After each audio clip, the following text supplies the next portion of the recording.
work session on Wednesday, May 15th in Cayce City Hall chambers. The press and public have been notified according to the Freedom of Information Act. Yes, Mayor. Thank you.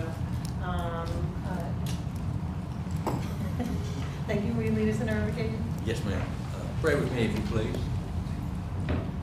Precious Heavenly Father, once again we come to you today and thank you for the many blessings you bestowed upon all of us in this city daily. Please now give us the guidance, courage, and wisdom and information that we seek to make good, sound decisions on behalf of our citizens.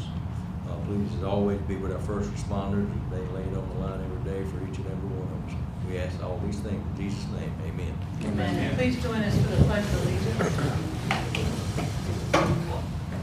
I pledge allegiance to the flag of the United States of America and to the republic for which it stands, one nation, under God, indivisible, with liberty and justice for all. We have discussion of the proposed fiscal year 2024-2025 general fund and utility fund budgets. Good afternoon, Madam Mayor, members of council. This will be the fourth work session we've had dealing with the budget. If you recall, back in February, we started with budget analytics. Kelly did a really good background on the funds that make up our city and kind of trends and where we were going and where we saw some issues happening. In March, we heard from our rate study consultant, Raptelis, about some work that they had been doing that we had them start last year for us. And then we heard from the utility department their proposed budget for 2025, FY25. And last month, of course, we did the same thing with the general fund. I want to orient you today. I don't want to necessarily talk too much, so I put together just a few slides to sort of bring back up some themes and some issues maybe, and kind of give you a snapshot of where we're at as staff, but then really want to open it up to your discussion, questions, guidance, anything that you are comfortable giving to us as feedback at this point as we get into the final weeks of balancing our budget for June. In front of you, you do have the slides, and then you have a reprint of the general fund that was discussed last month, and then the utility budget. Those aren't necessarily going to match the numbers we show you today because we've taken out things like grants and other things. So those, of course, will get corrected by the time we move forward and finalize everything. But to get started, just wanted to remind us what goes into our general fund revenues. That's the non-utility side of our city. Of course, a bulk of it comes from our property taxes, our millage. That's 29.2% that we're estimating for next year. Next big chunk, our licenses and permits. That's our business licenses and the things that we do for growth and development in the city. Franchise fees make up 15, almost 16%. A-tax and H-tax, it's another, say, 9%. Charges for services, 8%. That's your sanitation fees. Grants and others that we've been very successful in getting are another big chunk at 21.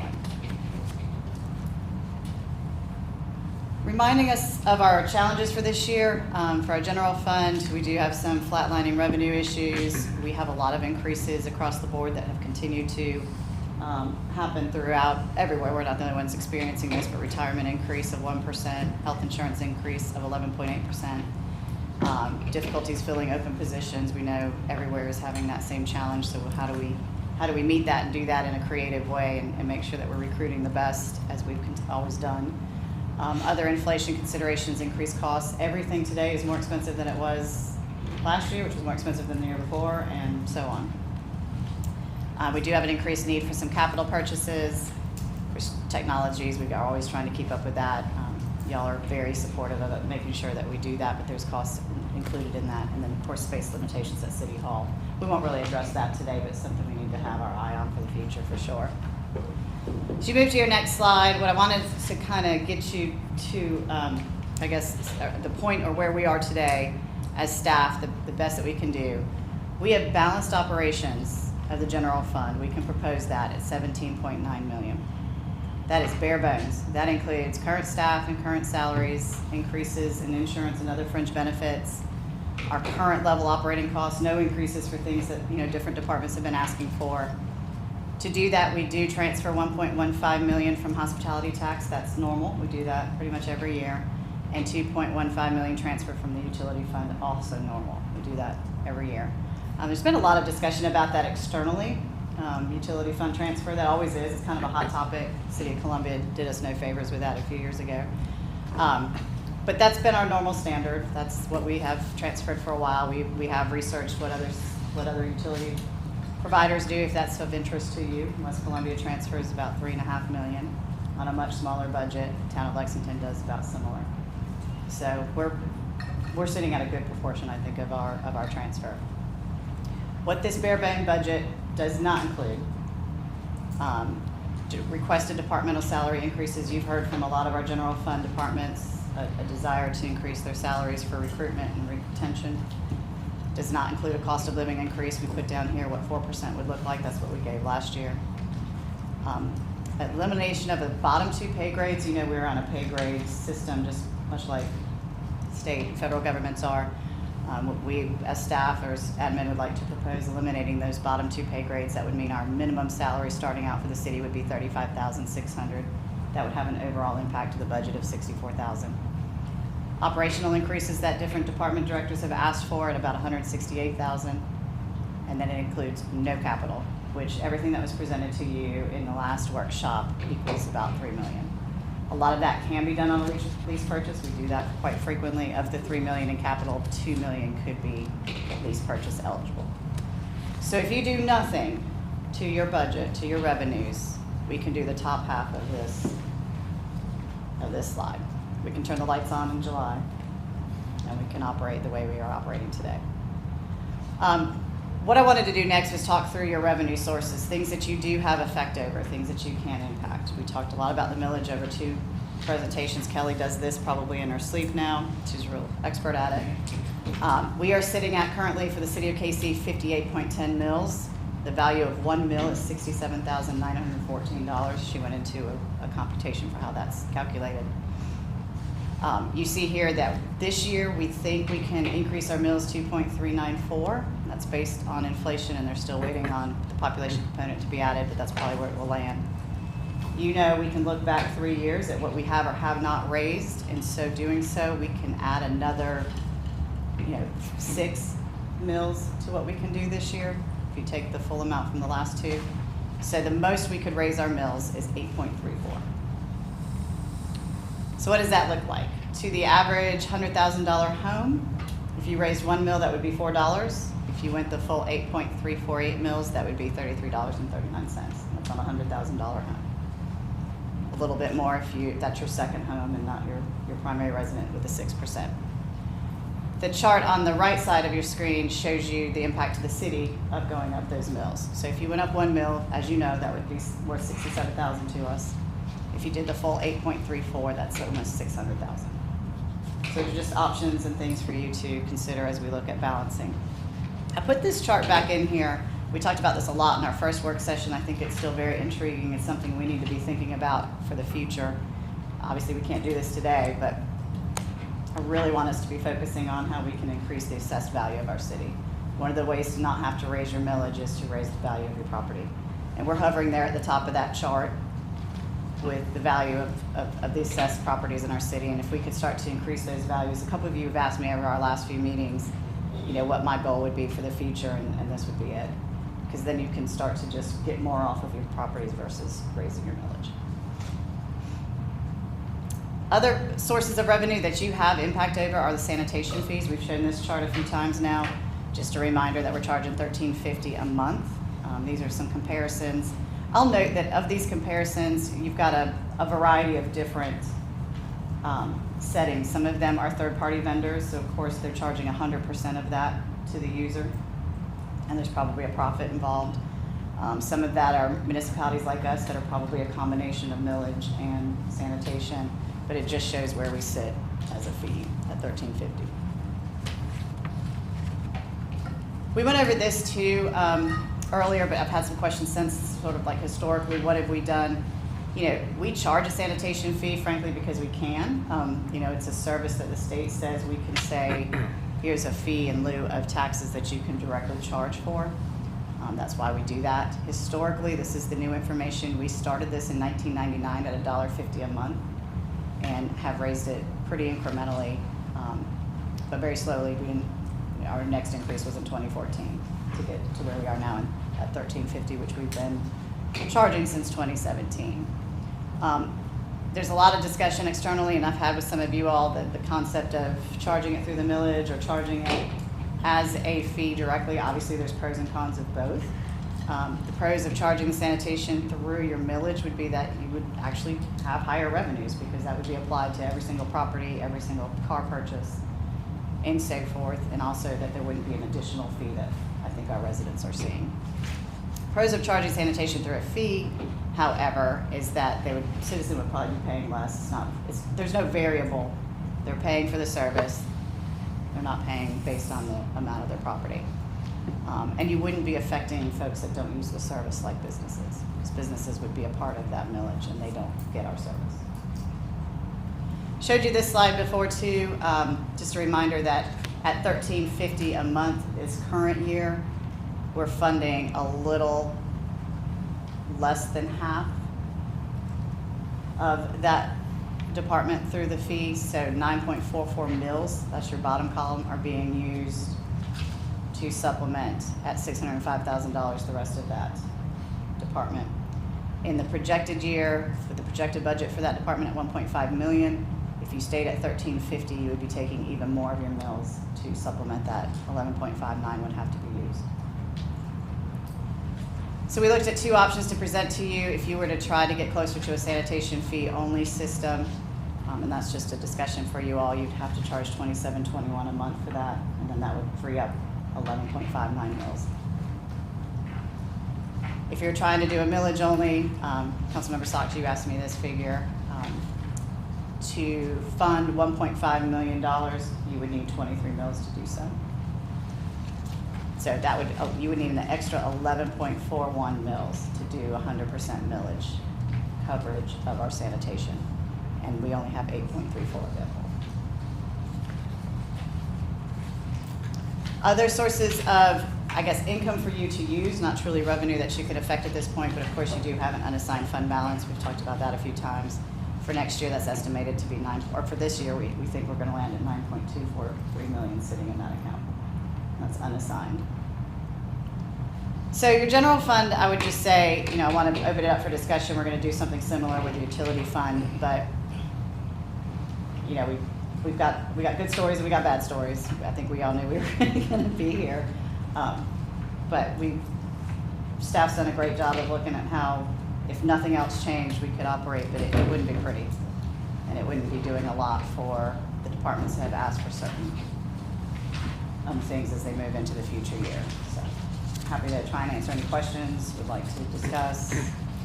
We can throw in some numbers. Kelly's here with a pretty dynamic spreadsheet. She can show you what 2 or 3 mills would look like if it's something you're interested in looking at, or if you want to raise sanitation, we can kind of show you how that all looks.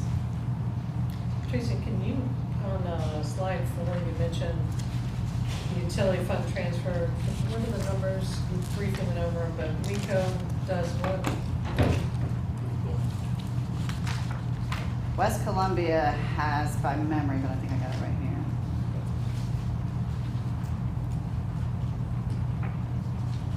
They contribute to general fund $3.2 million. How much? A $23 million budget.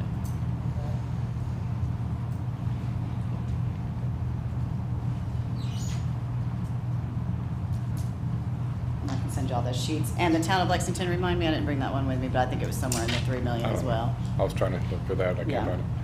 But the town of Lexington did the same. It was similar, and on an even smaller budget.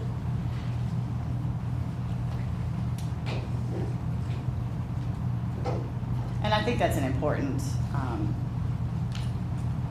discussion to have as we are looking at utility rates and we're talking about raising those, justifying that transfer. I mean, we've done that for years and others do as well. There's obviously costs involved in the rest of the general fund side of the city that is helping to oversee things in the utility department, and that's where that comes from. And it doesn't seem to be off base. I wanted to look at you all and be able to tell you it doesn't feel or look off base. We know we can justify it. We've done that before. We have calculations for doing that. But even by comparison, it seems okay.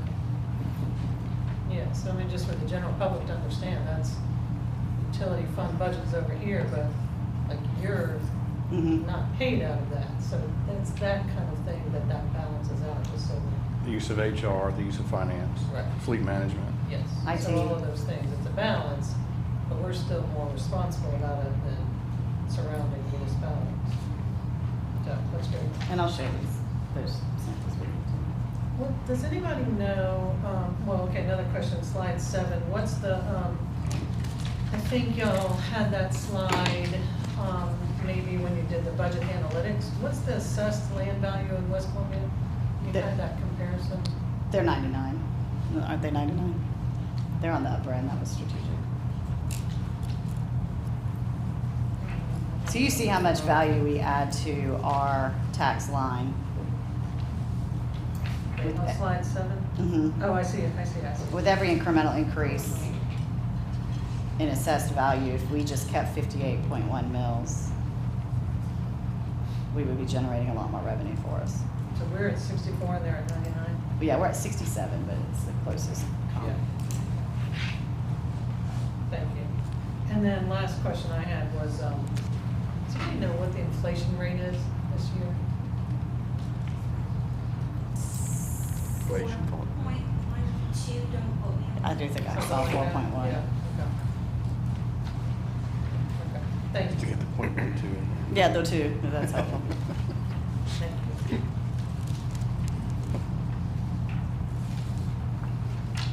Not that it'll impact us this year, but how much do we anticipate property tax reassessment in 2025 impacting future budgets, I guess? I don't know how much it impacted in 2020. It impacted it a good bit in 2020 because you had such an increase in housing prices. I mean, you went into some of that during the analytics, whether we thought it would continue on that trend or not. I don't think, Councilman Carter, you might add a lot to that for real estate, but I don't imagine we'll have the same jump we had unless we're adding property. If we're adding, new development on 12th Street, if we're adding high value commercial real estate, that would be huge, but that's just new. I gotcha. Yeah. But reassessing the same housing stock in 5 years, it'd be great if we did. I just don't know if we're gonna have that same, I don't think we have that same jump, but I'm not an expert on it. But That's most of those increases come from, because the county changed how they do it, it changes at point of sale, right? So a lot, yeah. if a house, okay, So right, so that's Phil, correct. that's the, That's correct. So houses that were valued at $40,000 that are being flipped and valued and sold at $400. We're getting those Or throughout the that time, full. yeah. Okay, Yeah. gotcha. that's one. The next one, they were fussing, they were trying to adjust theirs to match the Oh. house, and they said they were going to sell. Yeah, it makes sense. Evolved from the lake property out there, but Gotcha. to those prices. No, no. Have to wait 5 years for that. Other questions? So Tracy, let's break down general fund revenue a little bit. When we say, let's go over here to charges for services, can you give me a few examples of what we're charging? And not every service, but That's predominantly your sanitation. that's all? Predominantly, I don't know what else would constitute that. Yeah, we do have several Minor. smaller buckets. If you pay for copies through a FOIA request and stuff like that, it's as But long the as big you're chunk paying is for the for sanitation. service, yeah. Okay, now property taxes, obviously that's real property, personal property, autos, mobile homes, boats and motors, and all that. Do we, If you look at your other packet that we gave, just this one, I took it back. this one. Yeah, it'll break it down on the revenues on the front So page. revenues down one. So, do we have, well, not on the revenue side, yes, Yeah, so you show,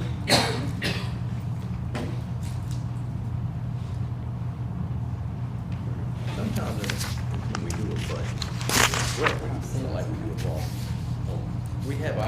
there. We've allocated money, budgeted for it, we just simply don't use it. We may use it the next year, but it's a line item. Do we, if we kind of clean that up a little, or is it just best to leave it? And if you do need it down the road, Cayce and I run into this thing, you know, let's say $10,000 item, 24, we didn't use it.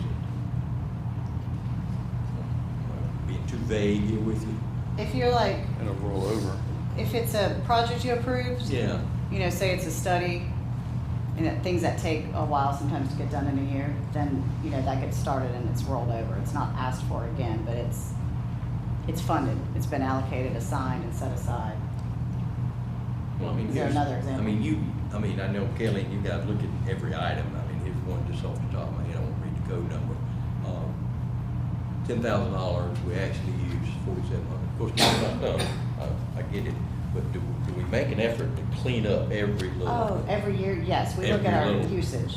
usage here and there? That's why we show you years Right. past, because if we don't use, I mean, there'll be some noise, right? So if we're using 80% of what was budgeted, then probably we've got a good estimate for the future year. If it's way off, we'll clean that up, we'll change. And the directors do that themselves. They'll be like, hey, the cost of this went down, so they come to us with a reduced request. Yes, that gets cleaned up every year. And we go through every line item It's like that, really, right? it's pretty finite. I mean, Right. we do go down every single line Okay. item, and the directors do too. Clean every little Yeah. thing up. Okay, back over to revenue on franchise fees. That is mainly the Dominion 5%. Mainly, we've got, you We know. got some little ones here and there, most of them. But of the Dominion. Lumos is very limited, like zero. Yeah, of the 15.9, where were we with that number before we implemented the industrial element of the franchise fee? It's pretty comparable. I don't think it went up a little bit with the industrial. No. Compare last year's, 2 years. what should be on Yeah, it? because remember, a lot of those were just like a couple $100 a year. The big one was Wasn't it? CMC. Certainly. Oh, Yeah. But it didn't, I don't think it went up astronomically. I'm trying to find it on here.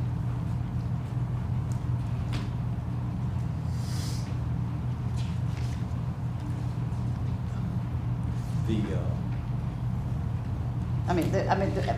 years behind are here. I just can't find franchise fees for some reason. Okay.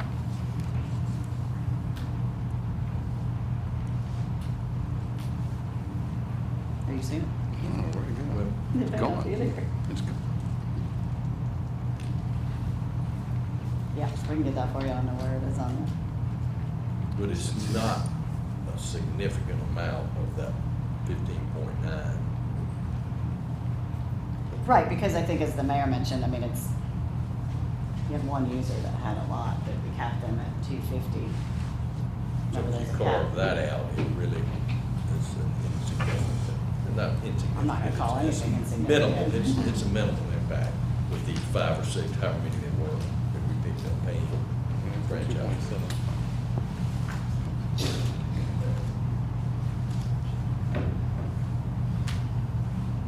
Yeah, I mean, we show it. 2.7 to 2.7, 50 grand difference there. I go But back that's just to because we don't have them all in yet. Yeah. 23 actual was 2.8. Yeah, so actually, yeah, I see it was more. Okay, that's, Yeah, we said, I mean, if it matters, when we discussed that ordinance, I think it was clearly stated by y'all that making a lot of money wasn't the point of it. It was the fairness of applying that to all users, but no, I don't expect it to be substantial. Looks like last year they were combined with license, franchise, and permits, 27%. 29 and some change here. okay, so couple points. 2 percentage points or so.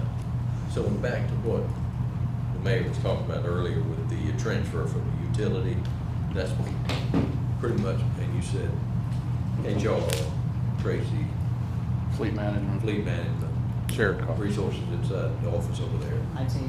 IT. Mike's salary split out of that. So there's a lot of, so there is a method To the an man. actual. Oh, she has a pretty good calculation. And Yeah, is that we used it on, every year. is that on advice of our accounting, external accountants? It started with Bob. We've been Industry using- standard or? It's all the above. All of the above. But the calculation that we've been using for years that Bob started. I think it's a logical next step of kind of our rate work. Mhm. It was not a task of our rate consultants, and particularly it shouldn't have been. They wouldn't do that. But we have a method that we've been using to calculate time and overhead and the cost of things that led to that. In fact, we were always left with a wide range. It's been 1.8 since I've gotten 1.4 here. and went to 1.8. Yeah. Did we go? It's been that pretty steady. Yeah. Okay. Man, that's all right now. That's all we'll see. Thank you. Thank you. Yeah, I got it. I'm gonna go from slide number 3, the retirement increase. What does that 1% look like this year? Amount of money.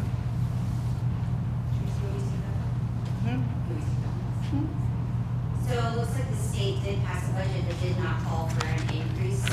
So I am still following it to make sure that it passes all the way through, but I don't think that they're going to raise the retirement for 2025. That's what I understood. I just wanted to make sure that we We saw it here. anticipated So it. that's good news. But the health insurance is something different. So Correct. what's the number on the health insurance? 11.8% increase on the employee or employer portion of health. And what does that equate to as far as us, as the city? How much money would that be? So we're tiered out on the level of health insurance that you get, but for example, if you're an employee only, the city will have to cover probably an additional $40 to $50 per person per month. So, Do you have that what we made calculated? last year was 11% more. Do you have an aggregate? I don't. I had to get off the system in order to put the Excel up for you, so I can get So that. for that's you. okay, that's okay, just, I'm just kind of curious. What that means We in dollar don't- amounts? It's Yeah, about- yeah, that's, Give or take. that's a benefit that, it just continues to be a burden. So on slide number 4, the general fund discussion, we balanced operations with increase for insurance and other fringe benefits. Does that include the health care? It does. Mhm. So you've balanced it with the health care. Good. All right, that's good. Don't worry about that. The 2.15 million in transfer from the utility fund, Councilman Carter was just asking about how you equate that. So that equation that you've been using brought you to the 2.15? We did, a couple of years ago, we have been So using the same. That same equation has been used again this year and it brought you to the 2.15, which is part of, We could really go up by that equation to like 3.4. 3.7 or 4. oh, so what are we not doing that we should have been or could have been?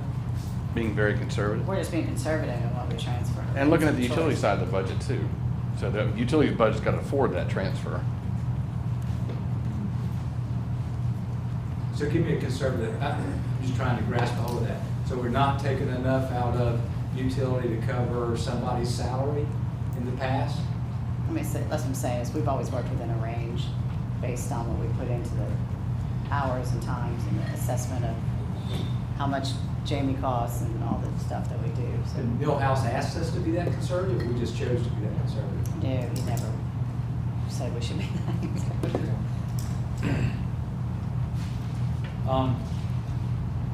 Phil, you might know the answer to this, but what is the average home value in the city of Cayce? This year, I think the ones that have closed, I ran it about 45, 60 days ago. It was in that 257 to 260.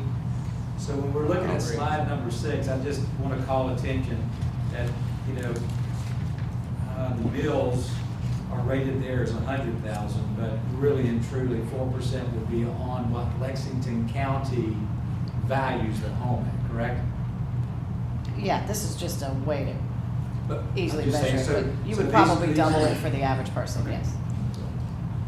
So it's what right now, Phil? 260, give or take, 255, 265, in that range. Wow.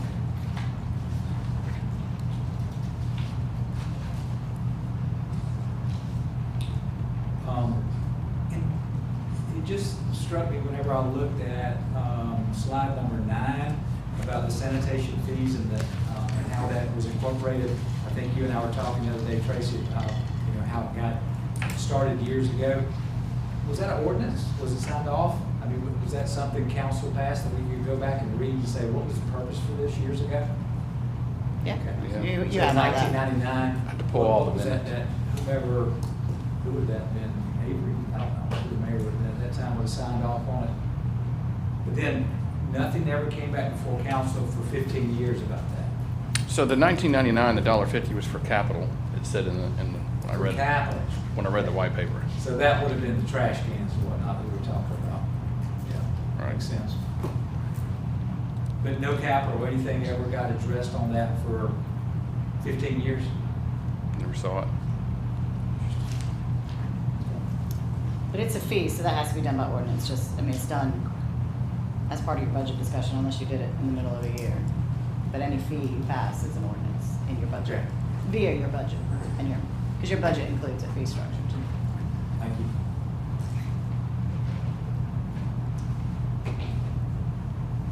So Tim, you were asking about the 15-year period from 99 to 14. Is that, oh, okay. Because subsequent, 15, 16, we obviously voted like Tracy just said. Okay. Yeah, I don't know, I can do the research, but I would assume it was done as part of your budget discussion with your fees. I think it was introduced in the 12-13 budget, but it didn't pass. I don't think they got a second on the motion, so. I'm assuming that was tiered over 3 years, that's why they were subsequent every single year. Oh, we need to make it more, we need to increase it, or was it? It was my understanding, I won't give this whole time, that it was an attempt to somewhat make sanitation whole. Knew it wouldn't be a perfect world, world not perfect, but. It was an increase over I 5 don't years. recall that. So it was an incremental thing.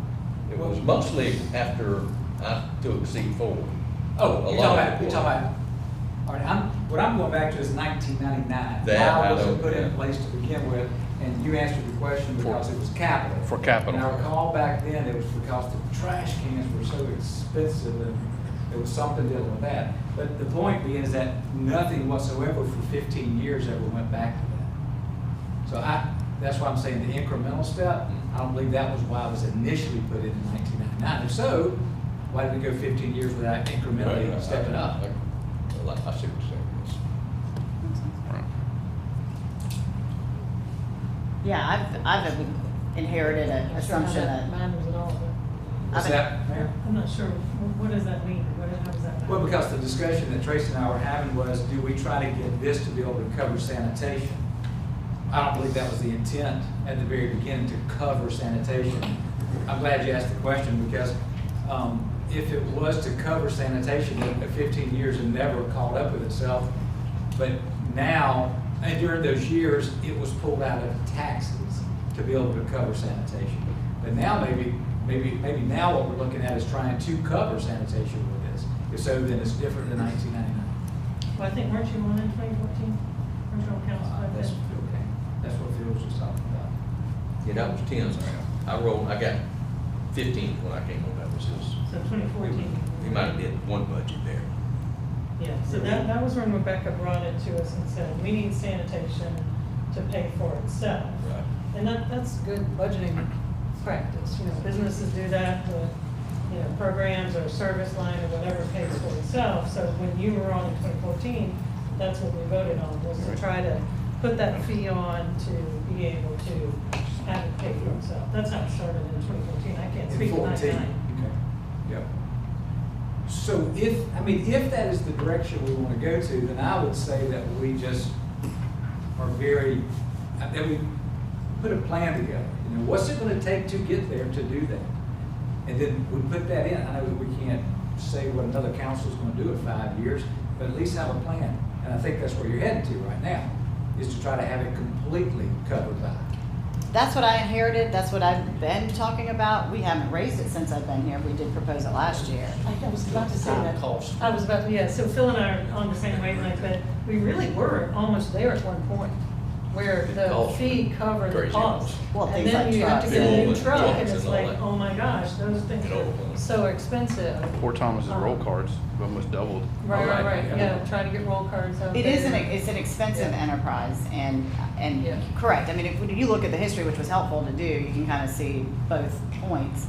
And you can see that if you thought in 2014 you were going towards self-sufficiency, and we're only halfway out now, something happened, and it's the cost of things. The trucks are so expensive, the carts are, gas, you're right. Because I'm telling you now, it has to be doubled to do So that. what year, Phil, did you think that you were just about sufficient? 17. Before things happened? 17, 16, 17. 17, along in there somewhere, we were getting, I mean, we were in that 80-90% range. Now, And I was told that too when I started, and it's something Rachel relayed to me in my first year. And these are questions that I'm just curious about more than anything else. So if we were close to it, why did we stop in 2018, 19? COVID. We just felt like, okay, we're there. Well, last year there was an increase brought to us and y'all didn't want to do it. Well, Right, but the point I'm trying to get to was the 1350 at one point, was that almost paid for? Is that what y'all were saying? I can get you that At the percentage. time. At the time? I can get you that exact percentage. Okay. I think it's been nearly 50% since I've been here. So the first couple of years, there was no proposed increase. I wasn't here in 18, but in 19 I would have been. And then we hit COVID and we did no increases. Right. And so then that's when I brought Right. that to you last year. So it's been 3 weird budget seasons over the last 5 years that kind of cut that out from the discussion. And those prices looped up pretty fast in that amount of time, so. But we can find out what 1350 looked like in 2017, but Well, it's a I big don't part of know. the budget, no doubt about it. I mean, it's a huge part of the budget. And you know what? It's also a huge service for our citizens. And I mean, a good one. Yes, absolutely. Great one. The one we get compliments about all the time. Yeah, there was just, we had increased it 4 years ago. There was just no appetite from the citizens or the council To do it again. keep doing Makes sense. it, as I recall. I think that's when we went up on millage too. That I one think we year. had some millage. We had some millage Okay. increases. But that makes sense too, Jim. Yeah.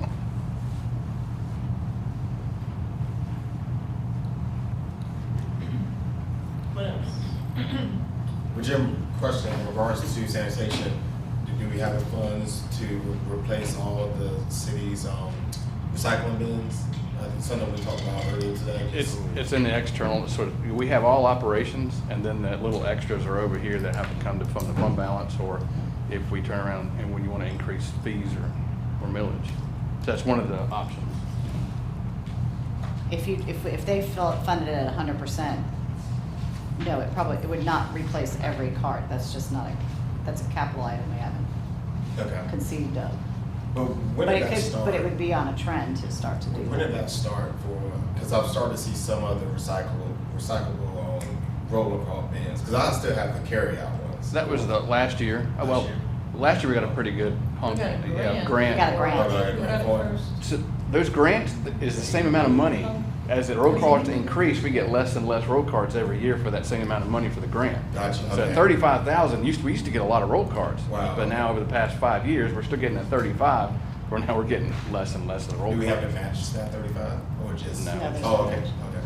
And so what Thomas does with that is when he amasses a number that makes sense to do an area, because you don't want to do half a street, you don't want to do half a neighborhood. You know, when he amasses enough to do an area, he then deploys it. You know, Okay. so he tries to have some sort of a cohesive knit. It's not all the avenues, but it may be a portion of it that makes sense, or part of Edenwood, or.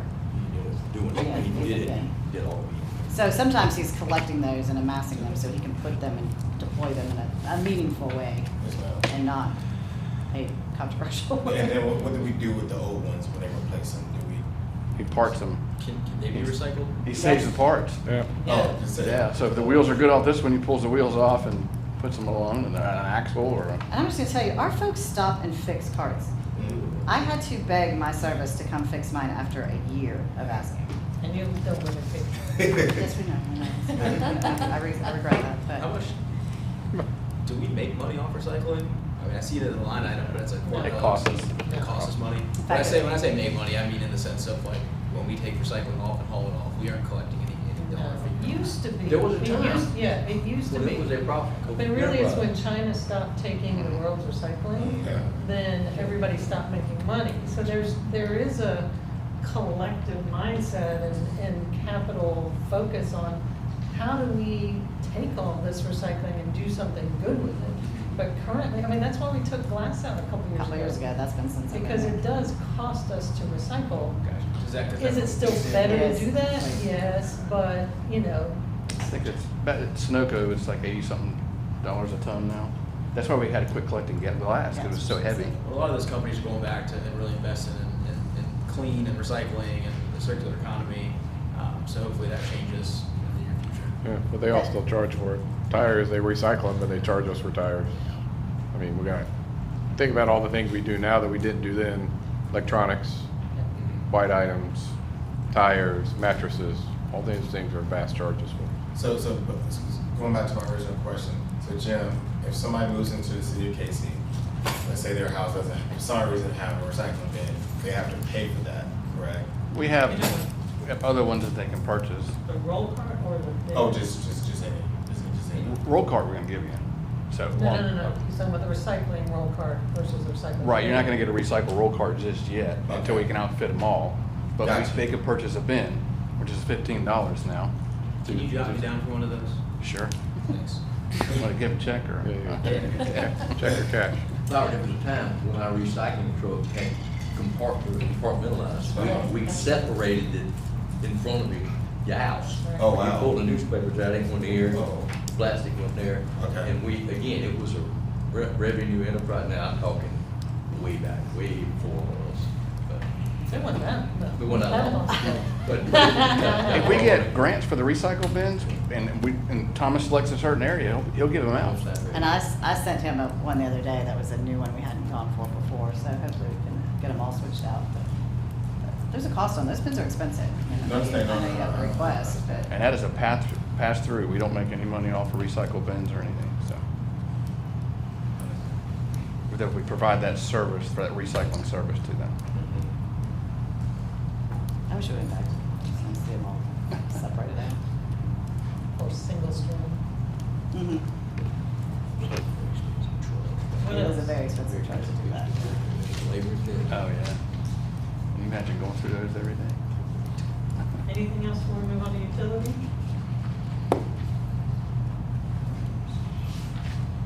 Not for me. Good. All right, let's move to utility. You want me to slow down? So similar scenario discussion for you. Utility department, of course, it's a big utility. I think Betsy did a really good job, and I always enjoy seeing it because it's always enlightening even to me, the numbers and the points and the facts. I mean, we're the 6th largest utility in the state, and it's a big business. So it's an opportunity and it's a challenge. It's a challenge because we have to renew and replace some of that existing system, and you know that's a big deal. Utility department, just like general fund, is staffing and workforce development issues. They're suffering the same inflation and increased costs as general fund with retirement, health insurance, general cost of things.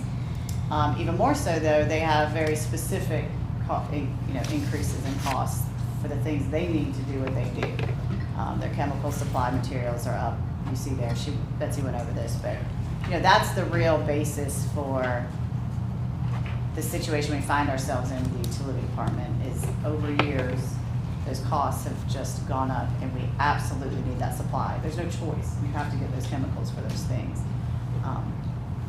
And the need to purchase capital to keep that system going. So it's kind of a double whammy with the utility fund in that costs are going up, but we also have infrastructure we have to maintain and replace, and have not been doing in a really wise and strategic way over the last few years. So those are those challenges. Betsy did a great job with that a couple months ago. We've talked to you twice now about rate increase. We've had a lot of offline conversations about this too. I mean, nothing that hasn't been shared publicly, but we presented through our rate study that there's a recommendation, of course, for a rate increase.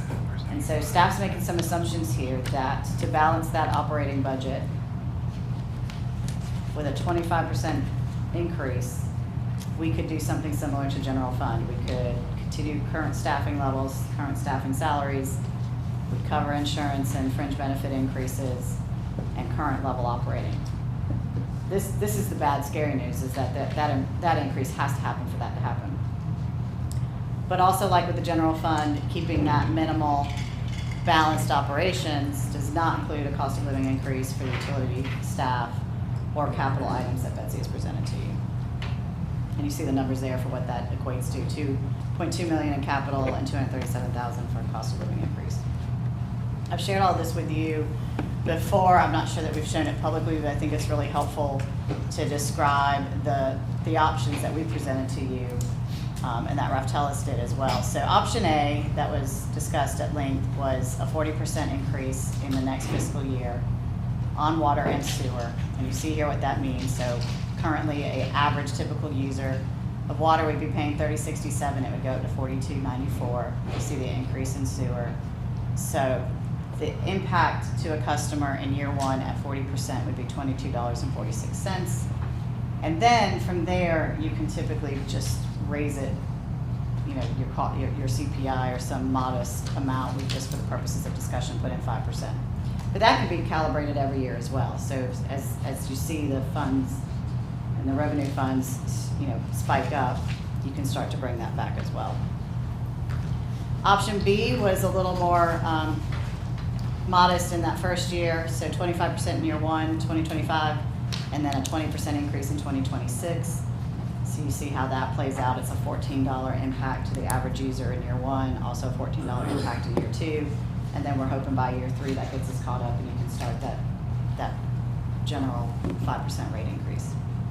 Option C is to drag that out even more and have a 25% increase in year one, again, $14 impact, 15% increase in year two, it's a $10.50 impact, and then an 11% increase in year three at $8.88, and then in year four you would start your CPI 5% increase. So this chart shows you what those look like compared to each other, A, B, and C. And what I find kind of interesting about it is it actually shows you that if you choose to go high on your first year, you're actually paying less in the end, and that's just a function of math. I mean, it's not huge, but it's a point. Ultimately, customers will see a smaller impact over time with a single large increase than by spreading it out. But you can see here what that looks like compared to. So the top row is our current year. So of course everybody's paying the same. In year 2025, the difference between option A, B, and C, you know, is $8.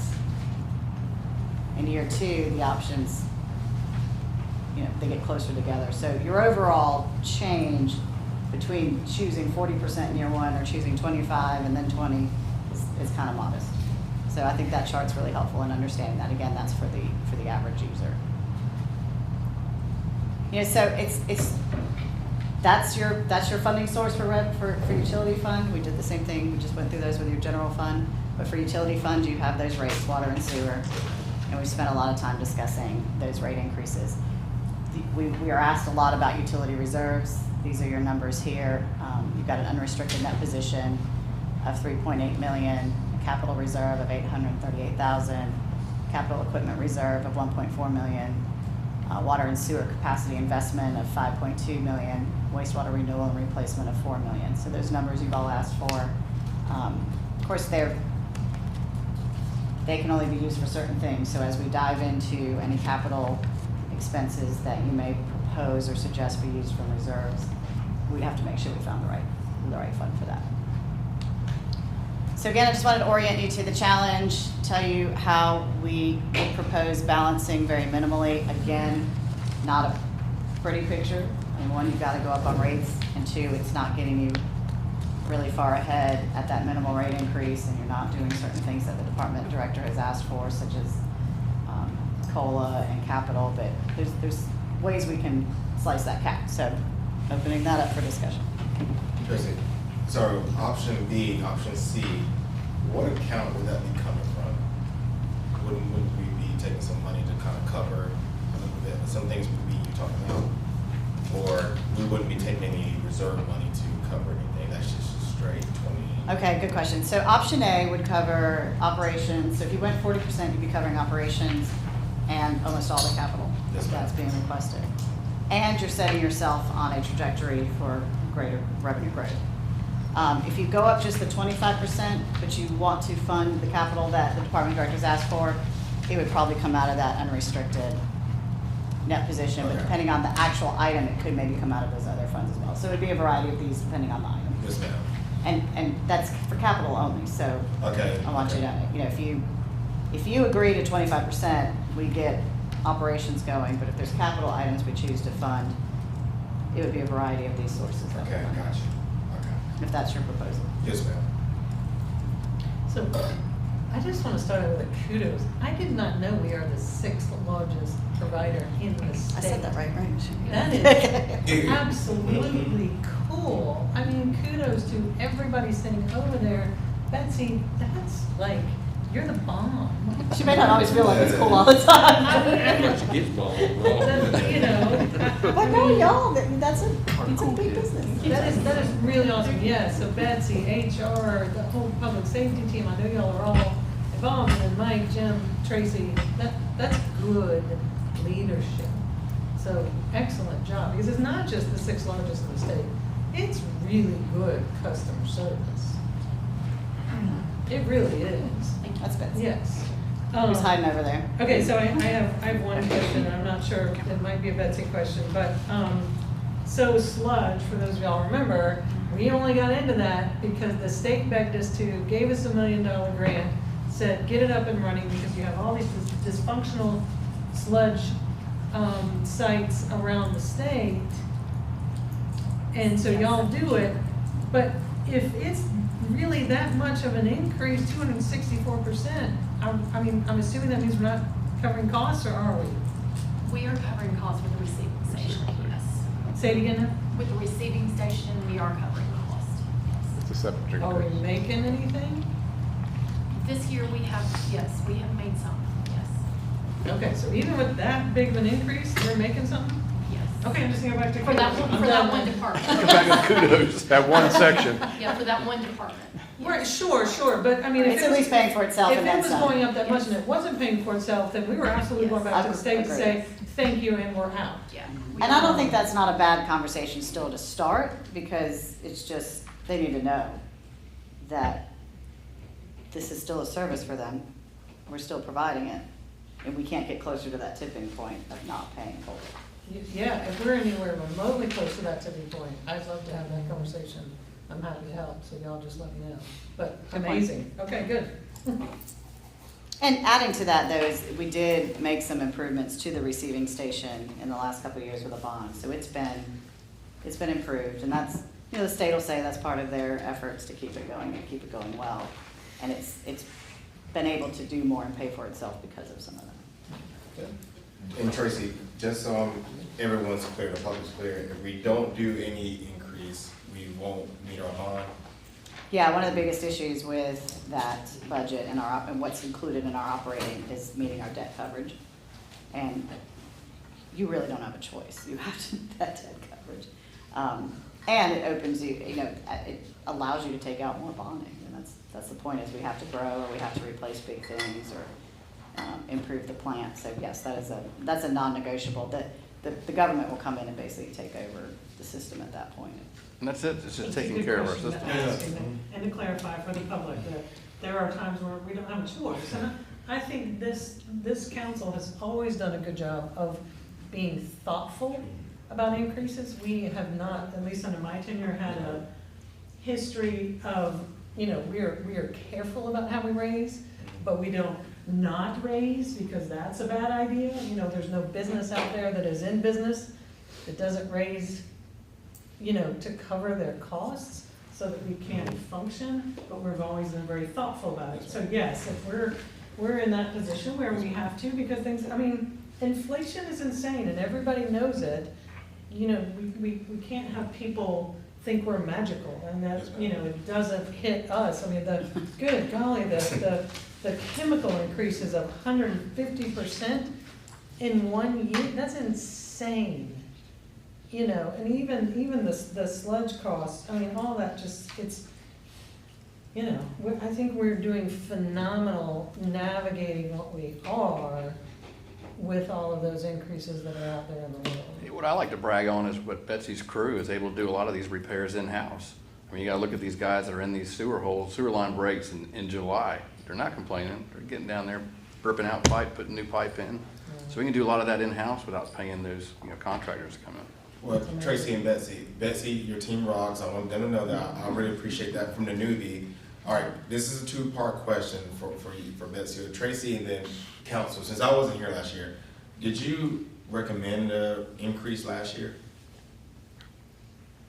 Yes. Oh, you Not on utility rates. No utility rate. Oh, okay. Because we knew we needed to do a study to know what that looked like, so we asked for Okay, the rates. okay, We all right, asked never for the mind. rates. Okay, never mind then. Just curious. And you know, the last rate increase was in 2019. 20, That was on the avenues, because, and that was a, Be system-wide. oh, that was, oh, okay, okay, okay. It was because of the water. it was thinking because of the about water line replacement project, but part of what we've learned over time is that, you know, that was it was 3% for 3 years. And that was a rough estimate of what it would take to meet the bond coverage on a new $26 or $36 million bond that you were taking out. You know, that was done as I think, a best guess at the time. Yes, ma'am. And really, if you think about CPI and inflation, 3% a year basically just kept you paused. Okay. And so, you know, you did that for a couple of years. Then again, we had those years of 19 and 20 where there was no pallet because you had just done it. You weren't going to do another rate increase, and you had COVID, and here we are. So I mean, there's a tale of how that gets to be. But I mean, I think as the mayor puts it, as those prices just go up, we couldn't catch up fast enough to that. Not the way the economy looked. But, no, we did not propose a utility rate increase last year because we knew we needed to be methodical and thorough about it and understand the real cost of the system and equate that into rates, and that's what we just finished. Okay. I would have been taking a stab, and I wouldn't have suggested 25%. You know, and so we still would be in this boat. I mean, even if I come to you, and even if I convinced you to do a rate increase, it would have been a guess, and it still wouldn't get us where we may be nearer, but we wouldn't be where we are. Yes, ma'am. Yeah. Well, Phil, you lived here all your life. I know Tim, you lived here all your life too. And me at least, so we're transplants to my knowledge. And Hunter, I think you lived here all your life. What's the second oldest community in Cayce? I know the Avenues is one of the oldest. What's the second? Broad Acres. Broad Acres. What's the plan? Well, just thinking about their water line issues, is what we're doing now setting up for when we do have to eventually start looking at the plan to replace the second oldest water lines in our. Broad Acres was included. Oh, it was Those are included, included. okay, I just thought it was the Avenue, so my apologies. We did Okay. 7 different areas. Yeah, it was. And bond We did rounds, not do that's it by Broad Fort Park Acres. because it was With new. Brandon. Okay. We did not do Moss Creek because they were Newer. newer. We did not do Riverland Park, we've done some other things, right? And they were newish. Their pipes, yeah, their And pipes And we are did not not do as old. Hunter's Mill because it was newer. Yeah. Other than that, I think we did. So, Darn the rest of the city. then at Hilltop, yeah, they were replaced too, I guess. Frank Street, and Or back Wilkinson, to, yes, all that. oh, that area. was replaced too, okay. So we really don't, okay, besides the Riverland Park. and You those just other take the areas. newer neighborhoods out of the equation, we did the rest of them. Okay, oh, okay. We did 75% of the in-city water lines. Okay. 75. You know how many cities are like salivating over the ability to be able to do that? But we're Yes. able to do it because we are careful about our money, which means we're able to get that bonding capacity at such a low interest that it's almost, zero. But I think to your point, long-term, if we were ever to embark on that kind of a project again, Mhm. yeah, you have to do some of these things because you have to prove that bonding capacity again. Yes, ma'am. And so, because it's not gonna be paid for in any other way probably, so you would have to, if you wanted to do the remaining 25% at some point, you'd have to do the same process. You'd have to take out a bond to do that. And you would have to prove your ability to pay that bond back. And so doing this doesn't set, I want to be clear, it doesn't give you the money to do the project. Yeah, I got you, It okay. sets you up to be able to take out a loan to do the project. Gotcha. Like kind of having good credit. Gotcha. Very good, yes, yes. Okay. So, But yes. those are decades off. Most of those are decades off. They're not in need. Well, we check them, well, certainly the new ones for sure. We're always checking we're always testing and making sure they're good. I mean, I think it's not unreasonable to have a study in place to think long-term about those things. I think it's good long-term capital planning, but I don't think we have anything imminent that's required to be replaced. And we refinanced those in 2020. And we did refinance all of that in Saved us 2020, saved a lot of $100,000. money. Kelly still has nightmares about that. But it paid off. Thank you. So I'm still struggling with something though. When we did the water line replacement, obviously, we incrementally increased because we always talk about it, bond repayment, bond repayment. A year or two after that, we worked on our special water rate for the industrial park. The first question we all asked, even though there was only two of us here at the time, was how do we look on our, and we were good. Now, here we're the sixth largest utility, we were good. What happened? Is it all in chemical? I mean, I'm having a hard time I'll say- grabbing this. Lawrence, who helped us with that, would say, we are good, but we're not great. You used to be Dude, great. that sounds like a lawyer's telling me something. So, and I just heard Lawrence said it. He just- And it was then that Lawrence started saying, you really need to do a rate study. Because I think what had happened is over time, those incremental increases had been done with the expectation to keep a very high bond I coverage. mean, we were at a good number, I'm not gonna say it, because I'm not exactly. Right, and that has narrowed to a point now of we've got to do something about it. It's a narrowing. It was narrowing then, but you were still good. Well, we should have been told it was narrow. And what he said was, you need to do a rate study. And that's when we started having that conversation with you to fund it.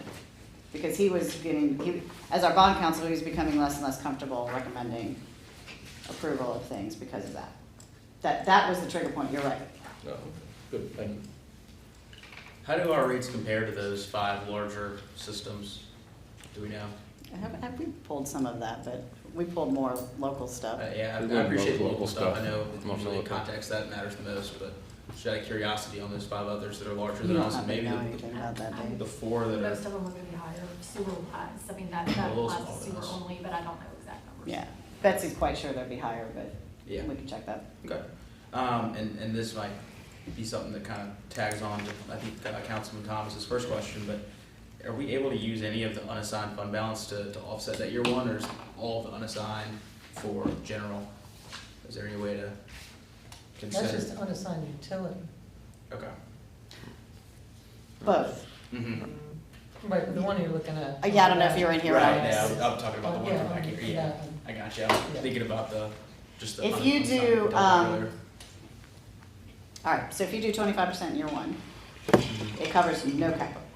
So if you choose to purchase capital, it's all gonna have to come from something like this. Okay. Or you need to do more than 25%. If you're wanting to offset 25% something less than 25%, Mhm. it'd be difficult because we'd have to figure out what it is we were cutting out of operations that would qualify for one of these things since it's not capital. I got you. And you'd basically be funding a recurring cost of operations via a reserve. And that'll get marked as something that we did when we go back for the bond. The bond goes back and looks at what we've done historically in the past. And anytime you're using reserves for operational costs, it's gonna be a mark against you, because that is, And we'd have to be really strategic about what we accounting-wise, could that's do not that. something you're supposed to be doing. I got you. Because these are all real specific in how they can be used. So if we have another $700,000-800,000 hit go, like we had out there in Moss Creek a year and a half ago, which of these funds Well, pays that down? Or is there another fund? there is not There another ain't no fund, it's more one of money. these. It's one of these. There's one of these. I mean, that was what, $700,000-800,000 or something that thing was? Put Kelly in the hospital. Yes. $600,000. Yeah. But what specific fund? We don't know. Well, you Depends on could what it use, would be, right? I mean, if it's a sewer break, Mm-hmm. I mean, you could use capital equipment, but, I mean, you could use, Yeah, 1.4, and then you could use unrestricted. yeah. 3.8. You might be able, could you use sewer investment? So there's some creative ways Usually for to the plant, move that money. Huh? usually for the plant. The investments for the plant? Normally capital purchases like equipment or pumps, things like that, we'll use the capital reserve or the capital equipment reserve for large projects to rehab an entire pump station. You usually go into capacity investment, and then the renewal and replacement is reserved for the wastewater plant. So these all have rules attached to them before they. Right. And as far as the history on that, I get my cat for see all that. Your act for. Act for now. Act for, I'm sorry. I don't know. Well, we're only doing that because we had to really get Yeah, there. we do it too. I still say it wrong. Audit. The audit, yes. habitual. Sorry. What else on utilities? Well, you said option C, we have to pull from one of our bank accounts to keep up for capital. Yes, anything, Okay. if you do a 25 in year one and you want to fund capital, you're taking it out of one of these things. Capital will, BMC. Yeah, PNC, anything with a 25% start, yes. Do we know how much per month that is? What was that at 30 or 40? No, that 14, is that $14 per month? Per month. Okay, Yeah, okay, per my month. apologies.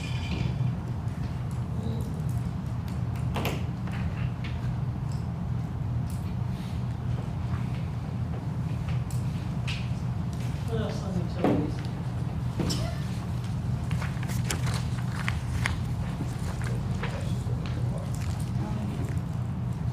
Other than- No. I wouldn't have to look at this. Oh, you should have left it in the cup. I should have left it.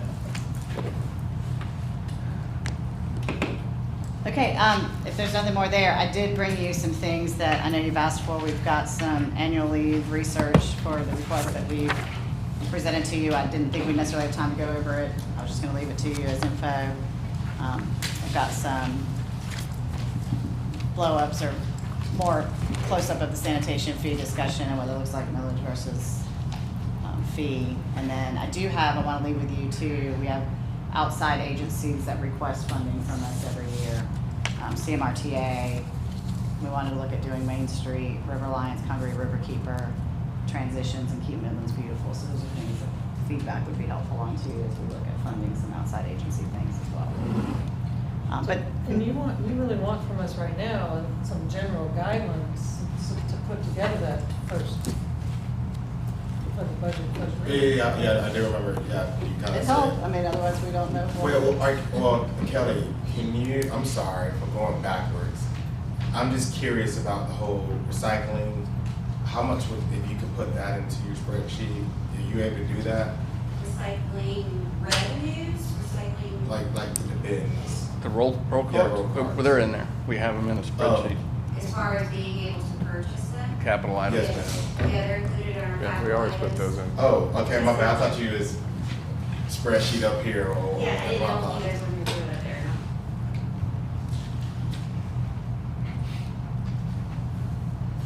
So would that money come from our fund balance, that would then be put into our budget for next year? No, it'd be, Yeah. yeah. Okay, So if you don't do any increases, then it'll have to come from the fund balance, fund those roll cards. Or not buy them. okay. What's our 6-month runway on fund balance? What's the dollar figure on that? 9 million. I'd like it to go 50%. That's about where we're at, right? Where we're at. The city is 53% currently. And so, That's fine. CFO? if we were to increase the millage as much as we could, up to 8.3, that still wouldn't cover the departmental increase requests, the cost of living, the pay grade elimination, and then operational increases combined at 1.35 million. Okay, just want to make sure I was clear on that. But you could, I just added you could do lease purchases on the equipment Yeah. and get closer to that. I see what you mean. Well, I haven't even gotten into that. I was just talking about the salary increases before you got to this one over Before you here. go to any capital. Doesn't include the first 3 days. And the reason is the most you can increase your millage is $566,000. It wouldn't even, all this wouldn't be covered under it. That's 1.375 million. So what is included I'm just saying the dollar figure for 8 mils is only, or 8.34 is only 566,000 Yep. at the bottom there. It doesn't even mean if you wanted to just handle all salary increases, cost of living, the pay grade, and then the operational increase. You can take that out now, it still wouldn't get you close to it. You can do some lease purchases like for the fire engine that's still in there, 8 cars on the But- general fund side. But he's right. I mean, remember, this is everything that's been asked for, and it's not uncommon that it doesn't all happen.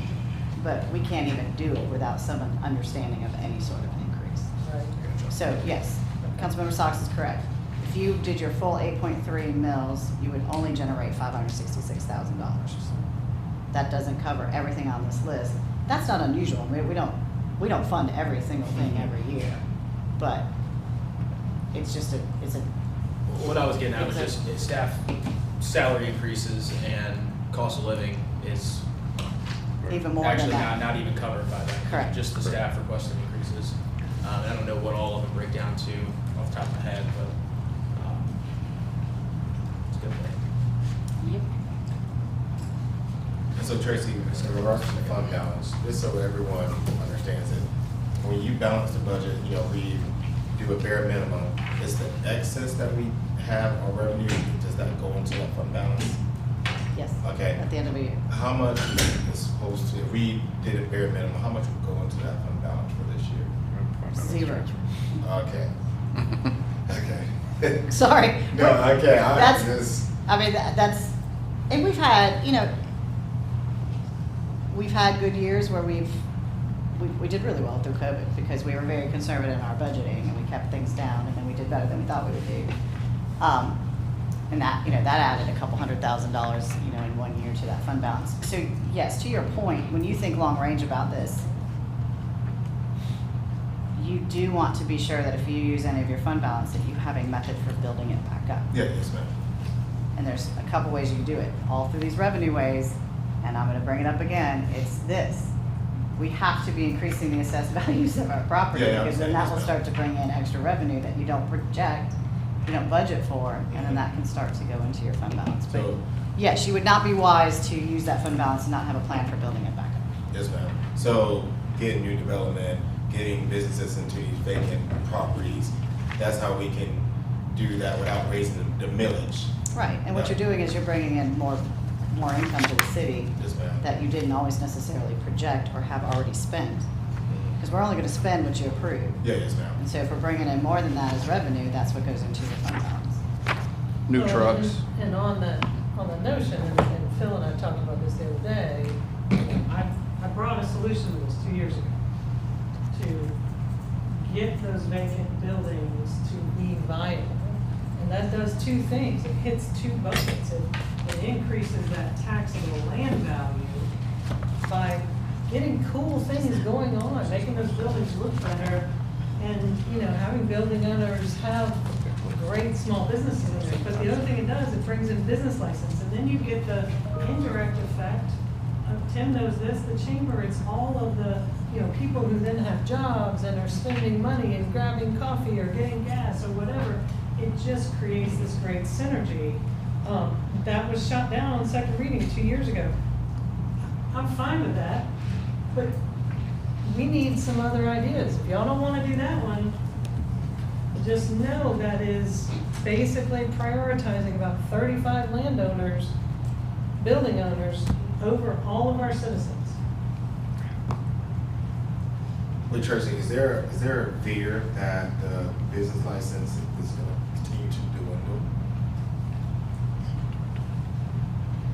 In the property In- taxes? in we're gonna- nightmares. We're gonna continue to mostly rely on the property taxes. Sure, I mean. You know what I'm saying? Yes, that's a fear. Is it a real fear? I mean, that's what we're here to, we're Yeah, here, I understand, we're yeah. here to, Are you talking about businesses leaving the city? Yeah. Well, I'm just saying, how do we get the property taxes, that percentage to go down in the business, to go up? That's, By cause adding then more that, businesses. because that would take the burden off of tax Yes. constituents. Yes, we've talked about, I mean, I believe it's all of our collective goals that Yes, ma'am. we increase the kind of businesses that pay a business license and have a hospitality tax. You get Yeah. double. Restaurants, yeah, we need. But it's also a quality of life thing. And so, yes, we need to be all supporting and promoting and building a city that those businesses want to come into. Yes, ma'am. And certainly don't want to leave.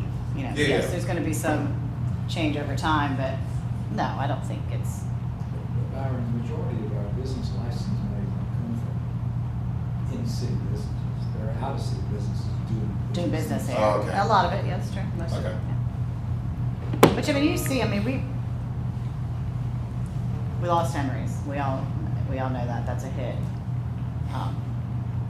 But y'all can say over time how often you've seen something kind of like that big leave and not be replaced by something else. I mean, It will be.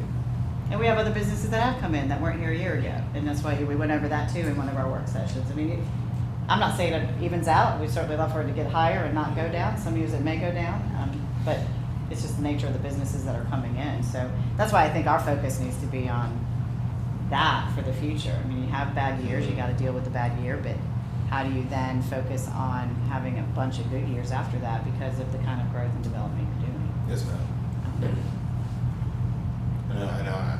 I saw Red Lobster is in some trouble, and I looked up where the Red Lobster was. It's in Cayce, so fingers crossed. Yeah, we saw that. Did anybody see that list? Like 60 of us. Good. We're good. We made it good. We made it. Myrtle Beach closed there, but we're good right now. We got this assessed value. Not a dilemma, but Mayor, I concur that and Tracy, that we need to increase our values of properties, but we got to look at what we are. We restricted commercially. We have the Knox Avenue corridor, we have the Estate Street corridor, and basically this 12th Street Extension corridor. We don't less like some of our surrounding municipalities. Then do you look at residential, well, we all like our house values to go up, and they had one up that went through the roof. Then we're inhibiting people from affordability. We want people Yeah. to live in the city of Cayce. Yeah, prices are That's true. James down there talking about our first responder folks at times some of them just can't afford to live here. And then you look at things that are 6% assessed, like quote rental homes. Well, where's our balance there? Are we out of balance with rentals? We all get feedback from the constituents, we need less rentals. I don't know if that's for me to say, for an individual property owner, property, at least on that. So you got to balance this. Everybody wants the values to be higher, but it seems like we don't want to pay there's a price tag attached to higher values. Well, and the It's more of a benefit- strain on our services and everything that we're trying to get through today. I agree. Well, I wouldn't agree that it's more of a strain on our services if we're not annexing. We're talking about the current space, and actually, I'd say it's better on these guys to have buildings that are viable as opposed to vacant, because I would think those are more at risk of unsafe behavior, of, fires or those types of things. But if you have more, activity, more life, there's more people, there's more safety, there's more eyes. But, so I don't know that increases our needs from our staff, but this assessed value is largely based off of commercial and industrial property, because those are at a higher rate, and that's what that ordinance was that I brought years ago. And I get that there's a hesitation to add fees onto a commercial and industrial building property owners, but look where we are right now. We're about to add some taxes to our citizens who don't have an asset that they can make money off of, like a commercial or industrial piece of property. That's what that ordinance was trying to avoid. And the flip side is, okay, if we don't want to give that vacant building owner a fee. And remember, it wasn't a fee after 3 months or 6 months of being vacant. These are buildings that have been vacant since before I was mayor. These are dilapidated structures that are not getting attention. Those do take time and energy from our staff from a code enforcement situation. But you're also talking about that vacant building that is next to a viable business. They are essentially taxed. It is a ghost tax, but it is a tax because they don't have synergy business. They don't have other citizens coming in to this, restaurant or this store and then going next door and getting coffee or vice versa. You're missing that, but then also the people who go, well, I don't know, is this a great area? Is it safe? Does it feel good? Because of vacant structures. Again, I'm fine if we're gonna move forward on that, but I haven't seen anybody else bring ideas forward. And that's what we have got to do because, Phil and I had a great discussion the other day. We can't cut ourselves out of this budget. We may try to cut things this year and Band-Aid stuff together, but that gets us nowhere next year. That's what Kelly would have nightmares over. Because we've got to figure out how to bring the revenues in. And we do that in ways that increase our quality of life by getting more businesses here, by creating more jobs, by making these dilapidated and vacant structures viable. We've already seen successes because we did pass that ordinance on first reading. I've talked to 2 business owners and they both directly said it happened because we passed it on first reading. The building that's across from Brooklyn Cayce High School, the guy who owns it now and is developing it had worked with that owner for a long time and tried to get that building. And finally, when we passed that on first reading, that past building owner said, fine, I'll sell it to you. And look what's happening now. It's being refurbished and was doing a lot of cool stuff for, that State Street corridor and for the high school students across the street to get the benefit from. Same thing, the other example is the old Harley Davidson building on Freak Street. The Signorama's in there now. The old Harley owner said, fine, I'll sell to you after we pass it on first reading. There are good things that can come out of that. Again, we don't have to do that, but we have to do something. We've got to figure out how to get some more viability in these businesses because that is where our quality of life comes from.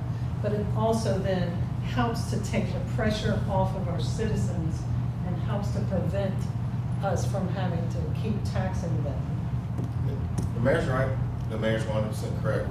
It's our job to all work together to figure out how do we take the burden off of our taxpayers. They're already working hard enough. Some people live paycheck to paycheck. So we're sitting here asking them to pay more. And we know in our heart of hearts, if we get more business in Cayce, that takes the burden off of them.